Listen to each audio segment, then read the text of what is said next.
अस्सलाम वालेकुम नाजरीन, मैं हूं आपकी मेज़बान अनम नकवी और आप देख रहे हैं जुर्म कहानी, वो प्रोग्राम जहां सच्चाई चीख चीख कर बोलती है और खामोशी मुजरिमों की सबसे बड़ी साथी बन जाती है। क्या हम एक ऐसे माशरे में जी रहे हैं जहां कानून सिर्फ ताकतवर की दहलीज पर सजदा करता है, जहां मजलूम की फरियाद दीवारों से टकराकर लौट आती है। रोज एक नया जुल्म, हर सुबह एक नया नोहा और हर रात एक नई बेबसी। जुर्म कहानी सिर्फ एक प्रोग्राम नहीं, ये उन आंखों की पुकार है जो सच को देखने के बाद भी बंद कर दी जाती हैं। ये उन लबों की सदा है जो इंसाफ मांगते मांगते खामोश हो चुके। आज हम एक ऐसे जुर्म की हकीकत से पर्दा उठाएंगे जो सिर्फ कानून की कमजोरी नहीं, हमारे जमीर की खामोशी का भी मातम है। ये दास्तान है जुल्म की और सवाल है हम सबसे, क्या हम फिर खामोश रहेंगे या सच्चाई के साथ खड़े होंगे? आइए चलते हैं इस सच की तरफ जिसे छुपाने की बहुत कोशिश हुई, मगर जुर्म कहानी में कोई हकीकत छुप नहीं सकती। नाजरीन, कभी कभी खौफ गलियों में नहीं उतरता, वो दीवारों के अंदर दाखिल हो जाता है। वो जगहें जो तहफ्फुज की अलामत समझी जाती हैं, जब वही गैर महफूज हो जाए तो सवाल सिर्फ जुर्म का नहीं बल्कि पूरे निजाम पर उठता है। आखिर ऐसा क्यों हो रहा है कि महफूज समझे जाने वाली सोसाइटीज भी मुजरिमों के लिए आसान हदफ बन चुकी हैं? थाना झुमरा के इलाका में 1.5 करोड़ रुपए से ज्यादा की डकैती होती है। डकैत एक एजेंसी के एहलकार बन के आते हैं, उनके पास वॉकी टॉकी भी होता है और उन्होंने मुबैना तौर पर पुलिस की यूनिफॉर्म भी पहनी होती है और साथ आने वाले एक बंदे को मेजर कहते हैं। सोसाइटी में जब इंटर होते हैं घर में तो उनको कहते हैं कि आपके पास जो गैर मुल्की करेंसी है वो निकाल दें। वार्डन के घर पर डकैती, 1.5 करोड़ रुपए से जायद का सोना, गैर मुल्की करेंसी, नकदी, हीरे की गुटियां लेकर इजीली फरार हो गए। इस डकैती से पुलिस की कारकर्दगी सबके सामने आ चुकी है। इसी दिन थाना झुमरा के इलाका में 1.5 करोड़ रुपए से ज्यादा की ये डकैती हुई। उसके साथ एक डेरा से 2 भैंसें, एक बैल, एक कट्टा चुरा कर चोर रफू चक्कर, उसके साथ एक जगह पर नाका लगाकर लोगों को लूट रहे थे। मज़ाहमत पर फायरिंग की, 2 अफराद जख्मी हुए। क्या पुलिस ख्वाबे खरगोश में सोई हुई है और शहरी हत्थे चढ़े हुए हैं डकैतों और चोरों के? शहरी क्या ऐसे ही लुटते रहेंगे? इस स्टोरी पर बात करेंगे शहरियों से। मुद्दई जो एफआईआर है उसका बयान सुनेंगे हमारे साथ। यहाँ एक अहम सवाल जन्म लेता है कि आखिर मुजरिम इतने निडर कैसे हो जाते हैं? क्या ये सिर्फ मौके का फायदा उठाना है या एक ऐसी नफ्सियात जो बार बार बच निकलने के तजुर्बे से मजबूत हो चुकी है? माहिरीन कहते हैं कि जब सजा का खौफ खत्म हो तो फौरन बाहर चला गया और एक जिसको वो मेजर साहब कह के मुखातब कर रहे थे वो बस उधर ही रहे। तो बस तकरीबन 15 से 20 मिनट वो रहे हैं। उन्होंने एक कमरे में हमें बंद किया है सारी फैमिली को, और दूसरा खाली कमरे को अच्छी तरह से उसने छानबीन किया, जो मिला निकाल लिया, दराज से बस गेटअप उन्होंने ऐसे ही बनाया हुआ था। ऊपर से जैकेटें, वो मैगजीन, सारा नीचे ट्राउजर जो थे वो पुलिस वाले थे, ऊपर से थोड़ा सा जो शर्ट है वो थोड़ी सी चेंज थी, जैसे किसी और एजेंसी का वो हवाला दे रहे थे। तो बाकी आइडिया तो हो गया था कि ये डकैती है, कोई किसी ना एजेंसी के बंदे हैं, ना एजेंसी ऐसे काम करती हैं। तो उन्होंने कहा जी वो गैर मुल्की करेंसी और घर में असला है, कोई चीज़ नहीं पता चल गया था। फिर बच्चे थे, लेडीज थी, मज़ाहमत करना वैसे भी ना बनता था, ना उन्होंने हमें मौका दिया। तो बस ये 20 मिनट के अंदर अंदर उन्होंने सारा कार्रवाई डाली है। जेवर था, कैश था, वो सारा उन्होंने दराजों से, और एक सेफ के अंदर लॉकअप था वो थोड़ा महफूज था, ऊपर उसके कपड़े वगैरह थे, लेकिन उन्होंने हर चीज़ को बाहर फेंका नीचे से। फिर उसका उन्होंने वो खींच के तोड़ लिया।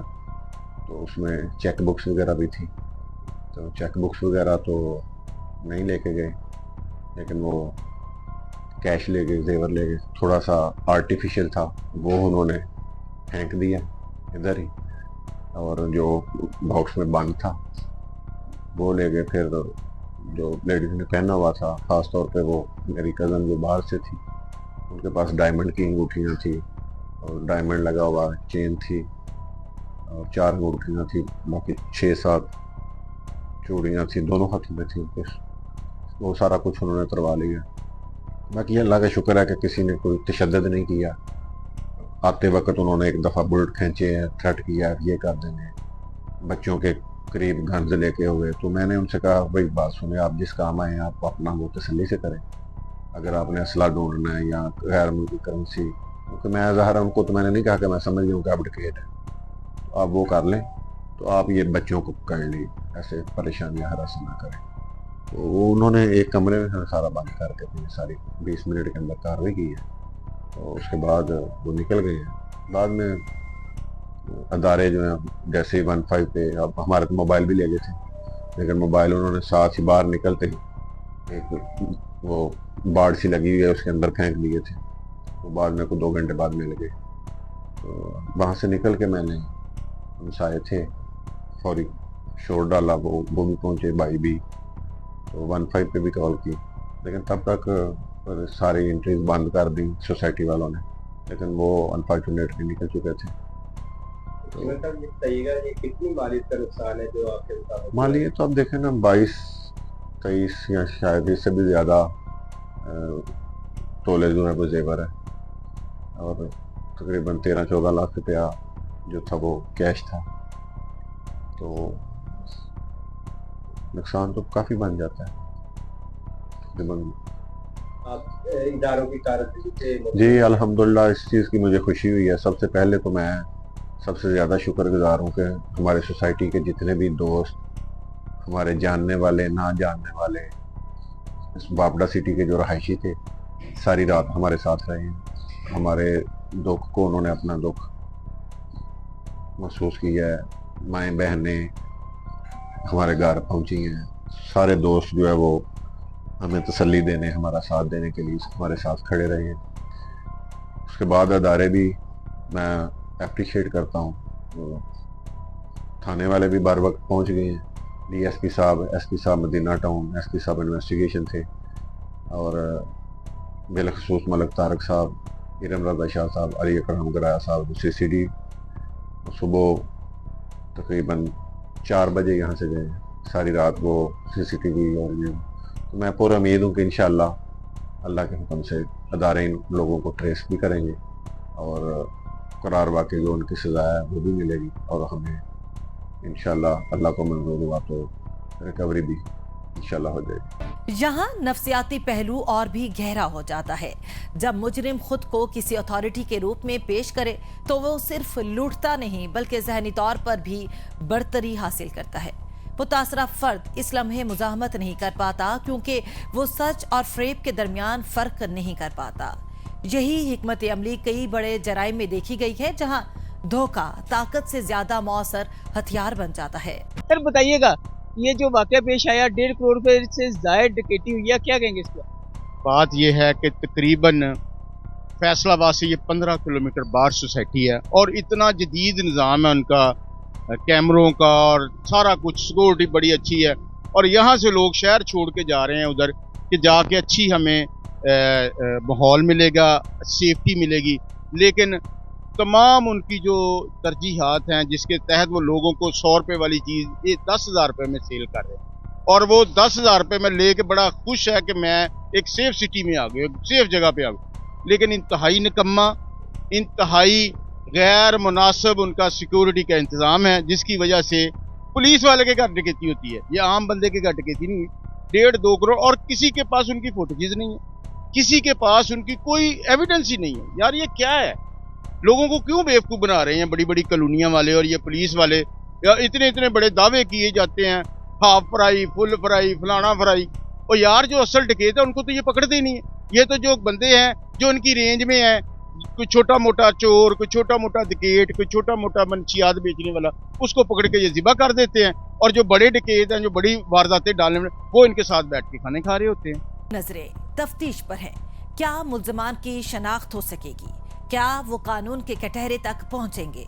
और सबसे बढ़कर वो लोग जो इस खौफ का शिकार हुए, क्या उनके दिलों में दोबारा एतमाद पैदा हो सकेगा, या ये वाकया उनके जहनों में हमेशा के लिए एक डर बनकर रह जाएगा? हमने मदई एफआईआर की बात सुनी, शहरियों के व्यू सुने, इससे जो सोसाइटीज हमारे इलाका में आम रेट से ज़्यादा रेट चार्ज करते हैं और उसमें ऑफर करते हैं सिक्योरिटी फैसिलिटेशन, लेकिन सोसाइटियों के नाम तो बड़े हैं, लेकिन वहाँ पे सिक्योरिटी नाम की कोई चीज़ नहीं। गार्ड तो मौजूद है लेकिन चेक एंड बैलेंस नहीं। ये फैसलाबाद की एक मशहूर सोसाइटी है, यहाँ पर लोगों की ख्वाहिश होती है कि हमारा घर यहाँ पे बने, लेकिन क्या इस सोसाइटी में भी लोग महफूज नहीं हैं? इस सोसाइटी में भी लोगों के घरों में चोरियां और डकैतियां आम हो रही हैं। क्यों हमारा माशरा, हमारी सोसाइटियों को जो हमारे अदारे हैं उन पे चेक एंड बैलेंस क्यों नहीं रखते? क्यों लोग अपना सरमाया इन सोसाइटी में लगाते हैं ताकि सुकून से जिंदगी गुजार सकें, लेकिन उनकी जिंदगी जानो माल में पहुंच नहीं है। पुलिस लोगों को तहफ़्फ़ुज़ देने में टोटल नाकाम नजर आ रही है। पुलिस की कारकर्दगी इस एरिया में भी जीरो है। फैसलाबाद में लोग लुट भी रहे हैं, लोगों के साथ डकैतियां भी हो रही हैं, डकैती मुज़ाहमत के केसेस की रिपोर्ट हो रहे हैं। लोगों में क्या कानून का डर खत्म होता जा रहा है? क्या हमारे कानून में इस तरह के लोग मुबैना तौर पर पैसे देके छूट जाते हैं?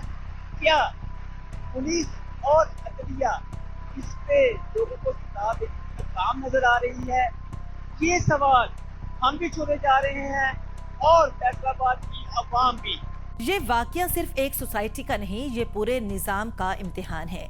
अगर एक ही खानदान में मुतअद्दिद वारदातें हों और कोई रोकने वाला ना हो, तो ये सिर्फ मुजरिम की जुर्रत नहीं बल्कि इदारों की कमजोरी को भी जाहिर करता है। पुलिस की कारकर्दगी, सोसाइटी इंतजामिया की जिम्मेदारी और सिक्योरिटी के दावे सब इस एक वाकये के सामने सवालिया निशान बन चुके हैं। अगर शहरी खुद को महफूज महसूस ना करें तो तरक्की का हर दावा बेमानी हो जाता है। नाजरीन, जहां लेंगे एक ब्रेक और ब्रेक के बाद फिर हाजिर होंगे, तो हमारे साथ रहिएगा क्योंकि जुर्म कहानी अभी बाकी है। नाजरीन, वेलकम बैक। कभी कभी कहानियां वक्त के साथ नहीं मरती, वो जख्म बनकर जिंदा रहती हैं। एक ऐसा जख्म जो सवाल करता है कि आखिर एक यतीम की परवरिश से जवानी तक का सफर क्यों गोलियों के शोर में खत्म हो जाता है? क्या ये सिर्फ एक हादसा है या एक ऐसी सोच का नतीजा जो इंसान को बेहिस बना देती है? लेकिन सवाल ये है कि ऐसे ख्वाब बार बार क्यों टूटते हैं? आखिर वो कौन सी नफ्सियात है जो नौजवान जहनों को तशद्दुद की तरफ ले जाती है? माहिरीन कहते हैं कि जब मुआशरे में ताकत को हक समझ लिया जाए और कानून का खौफ कमजोर पड़ जाए, तो जुर्म सिर्फ एक अमल नहीं रहता बल्कि एक जहनी जवाब बन जाता है। क्या हम एक ऐसी नस्ल तैयार कर रहे हैं जो गुस्से को दलील और हथियार को जुबान समझती है? जी, जिस तरह गैल बिलग्राम मोड़ के करीब एक कत्ल का वाक़या हुआ है जो इंतहाई अफसोसनाक वाक़या है। ये एक लड़का, यतीम लड़का, जिसके बचपन में ही जिसके सिर से वालिद का साया उठ गया था और फिर कुछ अरसे बाद इसके जो मकान थे, घर थे, वो भी ज़मीन दोज़ हो गए और वालदा जो थी उसने मामू का सहारा लेकर मामू के घर नया मकान बनाकर इस बच्चे की परवरिश की। इसके 2 भाई और एक बहन और भी हैं, उनकी परवरिश की, इनको अच्छा स्कूल में पढ़ाया लिखाया और उसके बाद जवान जब बच्चा हुआ तो ये बच्चा कुछ इनके पहले भी कुछ मामला जो केस वगैरह अदालत में चल रहे थे, तो ये बच्चा वहाँ पे मामू के ज़ाद भाई की शादी के कार्ड देने गया तो वापसी पे एक दरिंदा शख्स ने, जिसका नाम काशिफ है, उसने इसको रोड के ऊपर एक और लड़का जो मोटरसाइकिल चला रहा था एहतशाम, और ये उसकी बैग पे बैठा हुआ था राजा अब्दुल्ला के इतफाल, तो इनको गोलियों से छन्नी कर दिया और रोड के ऊपर गिरा दिया। ये जुल्म की बात यह है कि इस वाक़े में हैं। ये जो अब्दुल्ला और इत्शाम है, ये तकरीबन 25 से 30 मिनट रोड के ऊपर पड़े रहे हैं और लोग पास खड़े रहे हैं और वहाँ पे किसी ने इनको उठाने की हिम्मत नहीं की, क्योंकि जो कातिल था वो मौके पर खड़ा था और उसने किसी को हाथ लगाने नहीं दिया। 25 से 30 मिनट ये लोग वहाँ पे तड़पते रहे और पानी तक किसी ने इनको नहीं दिया और उस मुल्ज़म जो कातिल है उसने कहा कि इनको पानी तक नहीं देना। तो ये लोग वहाँ पे तड़पते रहे और 30 मिनट बाद जब ये अब्दुल्ला उठाने की कोशिश की तो उस जालिम शख्स काशिफ ने दोबारा इसको फायर मार कर ज़मीन पर गिरा दिया और इंतज़ामिया की तरफ से पुलिस लेट पहुंचने की वजह से, रेस्क्यू की गाड़ी जो है थी वो कहीं गई हुई थी, लेट पहुंचने की वजह से ये वहाँ पर तड़पते रहे लहूलुहान और फिर इनको वहाँ से तकरीबन आधे पौने घंटे बाद THQ अस्पताल मरी शिफ्ट किया। ये नहीं, पहले डिसाइड नहीं हो रहा था कि ये कुंडली का एरिया है या मरी का है, लेकिन बाद में इनको THQ मरी शिफ्ट किया। उसके बाद ये डिसाइड हुआ कि ये कुंडली सतिया का इलाका है। तो फिर वहाँ से इनको जो अब्दुल्ला है वो THQ अस्पताल पहुँचते रास्ते में ही दम तोड़ गया और अल्लाह को प्यारा हो गया है। और ये जुल्म की दास्तान कल वाकिन ने जनाजा जो है वो भी बाज़ार में रख के एहतजाज भी किया। उस पर DSP कुंडली सतिया नदीम और SHO कुंडली सतिया मलिक असगर ने ये यकीन दहानी कराई कि 5 दिन के अंदर अंदर मुल्ज़म गिरफ़्तार होंगे। उसके बाद जो धरना था वो मौखर किया गया और मरहूम की नमाज जनाजा और के साथ 84 में सुपुर्दे खाक कर दिया गया। ये अमल महज अमल नहीं, ये एक ज़हनी कैफियत की अक्कासी है। जब कोई शख्स दोबारा लौट कर आता है तो वो सिर्फ जिस्म को ख़त्म नहीं करता बल्कि अपनी ताकत का इजहार करता है। नफ्सियाती तौर पर ये वो मकाम होता है जहां मुजरिम खुद को कानून से बालातर समझने लगता है। यही सोच मुआशरे को अंदर से खोखला कर देती है। फैमिली में एक बंदा इखलाक नामी बंदा है जो हमें घर से मिला है, वो हमने पकड़ लिया है, उधर से उठा लिया है और इंशाल्लाह मेरे मालिक को मंजूर हो तो वो हम उसको छोड़ेंगे नहीं। बिल्कुल जी बिल्कुल, इंशाल्लाह ताला पूरा ताउन हमारे साथ है। मैंने कल जो ही मुझे इत्तला मौसूल हुई है मैं मौके पे पहुंचा हूं और मुख्तलिफ जगहों पे रेड भी मैंने किए हैं। रात को 1-2 बंदे हमने इनको शक की बिना पे उठाया भी है कि शायद इनको कोई बारे में इत्तला हो इसके बारे में। तो इंशाल्लाह ताला इधर से फारिग होके हम उसको इंटरोगेट करते हैं। तो बाकी मैं रात इनके साथ हॉस्पिटल में रहा हूँ, मेरी मौजूदगी में एप्लीकेशंस वगैरह हुई हैं, पोस्टमार्टम भी हुआ है और इनको वहाँ से रवाना किया गया है और इनको ये कहा गया है कि आप तदफीन से फारिग होके हमारे साथ कोऑपरेट करें, ताउन करें, हमें निशानदेही करें, कोई मुखबरी करें कि बंदा यहाँ पर है या इस जगह पे है। रेड करना हमारा काम है, पकड़ना, और इंशाल्लाह ताला वेरी सून इंशाल्लाह ताला अरेस्ट करेंगे। ऐसे केसेस में मुतासरा खानदान सिर्फ इंसाफ का इंतजार नहीं करते, वो वक्त के खिलाफ लड़ते हैं। हर गुजरता लम्हा उनके लिए एक नई अजियत होता है। नफ्सियाती तौर पर ये वो मरहला है जहां उम्मीद और खौफ एक साथ जुड़ जाते हैं। क्या वो बच जाएगा? क्या इंसाफ मिलेगा? या ये कहानी भी अनगिनत कहानियों में शामिल हो जाएगी जहां सच दब जाता है? क्या हम इतने बैकवर्ड इलाके से तल्लक रखते हैं कि इंसान 25 मिनट रोड पे तड़फ रहा है, कोई बंदा उसको दादरसी के लिए नहीं पहुंच रहा, कोई इदारा 1122 पुलिस की तरफ से 15 की तरफ से कोई बंदा मौके पे नहीं पहुंचा। आपने आज तक जराइम पेशा अनासिर के खिलाफ कब क्रैकडाउन किया है, कब सर्च ऑपरेशन किया है? पाकिस्तान के चारों सूबों में इस वक्त सर्च ऑपरेशन अरूज पे है। CM पंजाब के हुक्म के मुताबिक सर्च ऑपरेशन बाकायदगी से मॉनिटर किए जा रहे हैं। हमारे इलाके में आज तक क्यों नहीं हुआ? इसीलिए नहीं, और उसका खमियाजा आज हम भुगत रहे हैं। आज हर एक ऐरे गहरे के पास असला है, आतिशी असला है, और इंसान की जान को लेते हुए परवाह तक नहीं करते। जो इस इलाके का बंदा शरीफ उठकर मनशियात के खिलाफ, जराइम पेशा अनासर के खिलाफ आवाज उठाता है, कहीं ना कहीं से उसको डैमेज कर दिया जाता है। सिर्फ एक खानदान का सहानिया नहीं, ये पूरे मुआशरे के लिए एक आईना है। अगर एक नौजवान जो मुश्किलात के बावजूद संभला, उसे इस तरह छीन लिया जाए तो फिर किस बात की उम्मीद बाकी रहती है? रियासती इदारों की जिम्मेदारी सिर्फ रिपोर्ट दर्ज करने तक महदूद नहीं होनी चाहिए।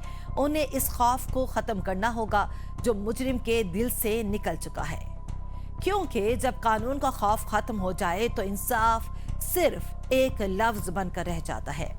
नाजरीन, यहाँ लेंगे एक ब्रेक और ब्रेक के बाद फिर हाजिर होंगे, तो हमारे साथ रहिएगा क्योंकि जुर्म कहानी अभी बाकी है। नाजरीन, वेलकम बैक। کیا ایک شہر کی خاموش گلیوں میں پلنے والا خوف اتنا گہرا ہو سکتا ہے کہ لوگ جینے سے پہلے مرنے کا حساب لگانے لگے؟ اور آخر وہ کون سی سوچ ہے جو ایک انسان کو اس نہج تک لے جاتی ہے جہاں کسی کی زندگی محض چند گولیوں کی آواز بن کر رہ جاتی ہے؟ سکھر ایک بار پھر گولیوں کی گونج سے لرز اٹھا ہے۔ شہر کے بیچوں بیچ تھانہ اے سیکشن کی حدود شکارپور روٹ پر واقع ایک بیٹری کی دکان پر نامعلوم مسلح افراد کی اندھا دھند فائرنگ کے نتیجے میں ایک بے گناہ تاجر وشال کمار موقع پر ہی جان سے ہاتھ دھو بیٹھا، جبکہ ایک ملازم شدید زخمی حالت میں زندگی اور موت کی کشمکش میں مبتلا ہے۔ سوال یہ ہے کہ آخر ہو کیا رہا ہے سکھر میں؟ کیا اب کاروبار کرنا جرم بن چکا ہے؟ کیا تاجر برادری کو اپنی دکانیں کھولنے سے پہلے اپنی جان کا کفن ساتھ رکھنا ہوگا؟ افسوسناک پہلو یہ ہے کہ حملہ آور واردات کے بعد نہایت ہی آسانی سے فرار ہو جاتے ہیں اور قانون نافذ کرنے والے ادارے صرف بیانات تک ہی محدود رہ جاتے ہیں۔ ہر واقعے کے بعد وہی روایتی جملے، ملزمان جلد گرفتار ہوں گے، مگر حقیقت یہ ہے کہ جرائم پیشہ عناصر دن بدن مزید خوف کیے جاتے رہے۔ آج سکھر میں ہندو برادری شدید خوف و ہراس کا شکار، تاجر برادری سراپا احتجاج ہے۔ لوگ یہ سوال پوچھ رہے ہیں کہ آخر کس طرح اپنا کاروبار جاری رکھیں جب ان کی جان و مال محفوظ ہی نہیں؟ کیا سندھ میں اقلیت اور تاجر غیر محفوظ ہو چکے ہیں؟ کیا ریاست ان کے تحفظ دینے میں ناکام ہو چکی ہے؟ اور سب سے بڑا سوال، آخر کب تک؟ اب وقت آ چکا ہے صرف بیانات نہیں، عملی اقدامات کیے جائیں، ورنہ یہ خاموشی، یہ لاپرواہی مزید لاشوں کا سبب بنے گی۔ اس واقعے میں ملوث عناصر کو فوری طور پر گرفتار کیا جائے اور سکھر سمیت پورے سندھ میں تاجر برادری اور خصوصاً ہندو کمیونٹی کو فل پروف سیکیورٹی فراہم کی جائے، کیونکہ اگر بازاریں غیر محفوظ ہوں گی تو معیشت بھی دم توڑ جائے گی۔ جرم کبھی صرف ایک لمحے میں جنم نہیں لیتا، اس کے پیچھے ایک ذہن ہوتا ہے، ایک سوچ جو رفتہ رفتہ بے حسی میں بدل جاتی ہے۔ سوال یہ ہے کہ کیا یہ درندگی حالات کا نتیجہ ہے یا معاشرے کی خاموش تربیت؟ اور جب ایک انسان دوسرے کی جان لینے سے بھی پہلے ایک لمحے کو بھی نہیں رکتا تو کیا وہ صرف مجرم ہوتا ہے یا کسی بڑے نظام کی ناکامی کا عکس؟ جی بالکل، میں سمجھتا ہوں کہ یہ افسوسناک واقعہ ہے، اور میں آپ سمیت جتنے بھی سکھر کے جو امن پسند لوگ ہیں، غیرت مند لوگ ہیں، ان کے جذبات کی قدر کرتا ہوں۔ یہ نہیں ہونا چاہیے تھا، بڑا دکھ والا اور کافی تکلیف کی بات ہے۔ مجھے خود بھی اس کی تکلیف ہوئی ہے، میں فوراً یہاں پہنچا ہوں، ایس پی صاحب موقع پہ پہنچ گئے تھے، ٹیمیں لگی ہوئی ہیں، اس کو ہر طریقے سے چیک کر رہے ہیں، اور انشاءاللہ ان گنڈوں کو ہم تلاش کریں گے اور ان کو ان کے انجام تک پہنچائیں گے تاکہ فیوچر میں کوئی بھی بے گناہ جو ہے وہ اپنی جان سے ہاتھ نہ دے۔ جب کسی گھر کا کفیل اچانک چھن جائے تو صرف ایک انسان نہیں مرتا، ایک پورا نظام ٹوٹ جاتا ہے۔ وہ لوگ جو پیچھے رہ جاتے ہیں وہ ہر دروازے پر انصاف کی امید لے کر جاتے ہیں، مگر اکثر انہیں صرف خاموشی ملتی ہے۔ کیا یہ خاموشی بھی ایک جرم نہیں؟ مجرم جب بار بار بچ نکلتا ہے تو اس کے اندر ایک عجیب اعتماد پیدا ہوتا ہے، وہ خود کو قانون سے بالاتر سمجھنے لگتا ہے۔ کیا یہ اعتماد صرف اس کی ہمت کا نتیجہ ہے یا ہمارے نظام کی کمزوری کا ثبوت؟ کل جو واقعہ ہوا ہے، جو ہمارا وشال شہید ہوا ہے، وہ اپنے کاروبار میں بیٹھا ہوا تھا دکان پہ، اچانک 3 افراد ان کی دکان پہ۔ جتنے بھی گہرے ہوں، انصاف کی روشنی ہمیشہ اپنا راستہ بنا لیتی ہے۔ ہر جرم ایک سبق چھوڑ جاتا ہے، ہر مجرم کی کہانی عبرت کی ایک تحریر ہوتی ہے۔ ہمیں چاہیے کہ ان کہانیوں سے سیکھیں، خود کو اور اپنے معاشرے کو محفوظ رکھنے کے لیے قانون، اخلاقیات اور انسانیت کی حدود کو نہ صرف پہچانے بلکہ ان پر عمل بھی کریں۔ یہ تھی آج کی جرم کہانی، ایک ایسی داستان جو حقیقت پر مبنی تھی، سبق آموز بھی اور سنسنی خیز بھی۔ اگلی بار پھر حاضر ہوں گے نئے کہانیوں کے ساتھ، جہاں جرم بے نقاب ہوگا اور انصاف کی گونج سنائی دے گی۔ تب تک کے لیے اپنا اور اپنے ارد گرد کے لوگوں کا رکھیے خیال۔ اللہ نے کے بعد